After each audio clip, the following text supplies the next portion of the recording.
Dream catcher එකක් හදන්න මෙච්චර දේවල් ඕනේ කියලා ඔයගොල්ලෝ දැනගෙන හිටියද? නෑ නෑ මෙච්චර දේවල් ඕනේ නෑ. අපි බලමුකෝ මොනවද ඕනේ කියලා. මේ තියෙන ඩ්‍රීම් කැචර් එකක් හදන්න ඕන කරන ගොඩක් දේවල්. හරිද? අපි දැන් පිළිවෙලට බලමු මොනවද මේ තියෙන්නේ කියලා. හරිද? මතකනේ මේ සේරම ඔයගොල්ලන්ට මගෙන් ගන්න පුළුවන්. හරිද? ඉතින් මේ තියෙන්නේ රවුම්. හරිද? මෙතන මේ යකඩ රවුමක් වගේ එකක් තියෙන එක මෙටල් රින් එකක්. ඉතින් ඔයගොල්ලන්ට ඩ්‍රීම් කැචර්ස් හදනකොට ඕනනම් මෙටල් වලින් පාවිච්චි කරන්නත් පුළුවන්. එහෙම නැත්නම් ප්ලාස්ටික් වලින් පාවිච්චි කරන්නත් පුළුවන්. මම නම් සාමාන්‍යයෙන් පොඩි සයිසස් ප්ලාස්ටික් වලින් තමයි පාවිච්චි කරන්නේ. සෙන්ටිමීටර් 25 ඉඳලා ඉහළට සයිස් කවුරු හරි හදලා ඉල්ලුවොත් මම පාවිච්චි කරන්නේ මෙටල් රින්. ඉතින් ඔයගොල්ලෝ දන්නවනේ මම මෙටල් රින් ගන්න ඉසුරු අයියගෙන් කියලා. ඔන්න මම ඉසුරු අයියගේ නම්බර් එකත් යටින් දානවා ඩිස්ක්‍රිප්ෂන් එකේ. ඔයගොල්ලන්ට මෙටල් රින් ගන්න ඕන නම් එයාට කියලා ගන්න පුළුවන්. ඔයාලට මේ වගේ ප්ලාස්ටික් රින්ග්ස් ගන්න ඕන නම් ඔන්න මගේ ස්ටෝර් එකේ තියෙනවා ඔයාලට මේ වගේ ප්ලාස්ටික් රින්ග්. ඉතින් මේ සෙට් එකම ගන්න පුළුවන්. හරිම පොඩි ගාණයි වෙන්නේ. වෙන වෙනම ගන්න ඕන නම් එහෙම ගන්න පුළුවන්. අලුතෙන් පටන් ගන්න කෙනෙක්ට ඕන නම් මේ සෙට් එකම ගන්නත් පුළුවන්. හරිද? හරි. ඊට පස්සේ අපි බලමුකෝ මොනවාද අපිට ඕන කරන්න කියලා. අපිට ඕනේ කරනවා නූල් කපන්න මෙන්න මේ වගේ චූටිම චූටි ටිමර් එකක්. හරිද? මෙන්න මේකත් ඔයගලන්ට මගෙන් ගන්න පුළුවන්. ඉතින් මේ ටිමර් ඒ කියන්නේ අපිට කතුරුනොත් කපන්න පුළුවන්. කතුරට වඩා ටිමර් එක ලේසියිනේ ළමයි. මෙන්න මේ වගේ ලයිටර් එකක් ඕනේ. අර නූල් කෑලි කැපුවට පස්සේ කොන් කෑලි පුච්ච ගන්න. මෙන්න මේ වගේ දිගම දිග ඉඳි කට්ටක් තමයි මම පාවිච්චි කරන්නේ. ගොඩාක් දිගට ගන්න එපා. මෙන්න මේ ප්‍රමාණයේ ඉඳි කට්ටක් ගන්න. එතකොට ලේසියි ගොතන්න. ඉතින් රවුම වටේට ඔතන්න මම පාවිච්චි කරන්නේ මෙන්න මේ රිබන්. හරිද? මෙන්න මේ කාලේ රිබන් තමයි පාවිච්චි කරන්නේ. හැබැයි සමහර අය මේ රිබන් වෙනුවට පාවිච්චි කරනවා මොනවද? කෝඩ් නූල්. ඉතින් මේක පටන් ගත්ත කාලේ මමත් පාවිච්චි කරේ කෝඩ් නූල්. කෝඩ් නූල් කියන්නේ මෙන්න මේකට. මේකට කියන්නේ රවුන්ඩ් කෝඩ් එක කියලා. හරිද? මේ වගේම ෆ්ලැට් කෝඩ් එකක් තියෙනවා. මං ගාව ඒක නැහැ. ඔයාලට පෙන්නන්න මේ මං ගොඩාක් කාලයකට කලින් ගෙනාපු ස්ටොක් එකක් හොඳ වෙලාවට තිබ්බ ඔයාලට පෙන්නන්න. ඉතින් මේ වගේ තනි පාට වගේම මල්ටි කලර් එකනොත් ගන්න තියෙනවා. හැබැයි ඒව නම් මං ගාව නැහැ. හරිද? රිබන් විතරයි තියෙන්නේ. ඉතින් මං පාවිච්චි කරන්නේ රිබන්නේ. ඉතින් මෙන්න මේ වූල් වලින් තමයි මං ලස්සන ඩිසයින් ඔයගලන්ට ගේන්නේ. ඉතින් මේ වගේ පාට වූල් තියෙනවා. රතු පාට, කහ පාට, කළු පාට ඔයගලන්ට හදන ඩ්‍රීම් කැචේ පාටින් ගන්න පුළුවන්. ඉතින් මේ ඔක්කොම ඔයගලන්ට මගෙන් ගන්න පුළුවන් කියලා මං ආයි මතක් කරනවා ඔක්කොම එකම තැනකින්. හරිද?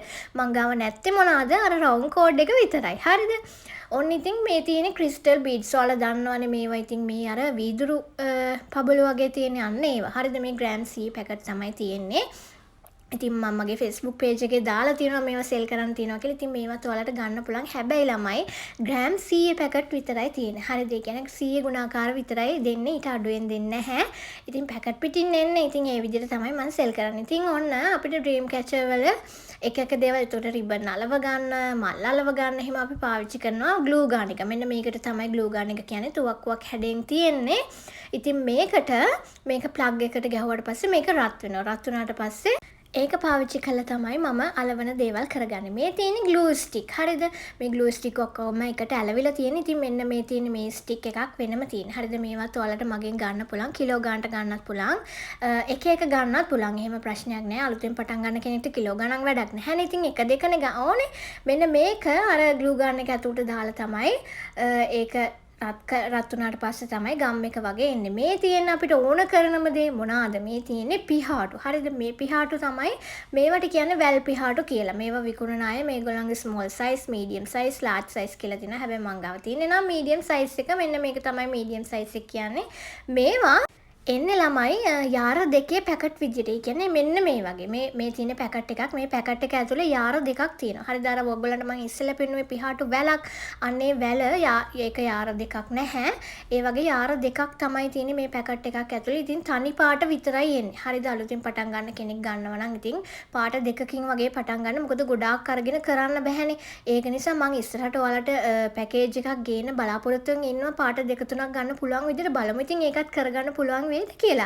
ඉතින් මෙන්න මේ දේවල් තමයි ඩ්‍රීම් කැචර් එකක් හදන්න අපිට මූලික වශයෙන් උවමනා වෙන්නේ. ඔයගලන්ට ඒ කියන්නේ මේ ඔක්කොමත් ඕනේ නැහැ. සමහර අය සරල විදිහට හදනවා, සමහර අය පිහාටු නැතුවත් හදනවා. එහෙම හදන්නත් පුළුවන්. ඔයාලට කැමති විදිහට හදන්න පුළුවන්. ඉතින් ඊළඟ වීඩියෝ එකකින් මම අරන් එනවා ඔයගලන්ට කොහොමද සරලව ඩ්‍රීම් කැචර් එකක් හදාගන්නේ කියලා. ඉතින් අනිවාර්යයෙන්ම මගේ channel එක subscribe කරලා තියාගන්න. ඔයාලට මේ බඩු ඕන නම් මේ දේවල් ඕනේ නම් ඔයාලට තේරෙන්නේ නැති මොනවා හරි දැනගන්න තියෙනවා නම් comment එකක් දාන්න. මට WhatsApp message එකක් දාන්න. මම details ඔක්කොම දාන්නම්. එහෙනම් ඉතින් අදට ගිහින් එන්නම්. bye bye.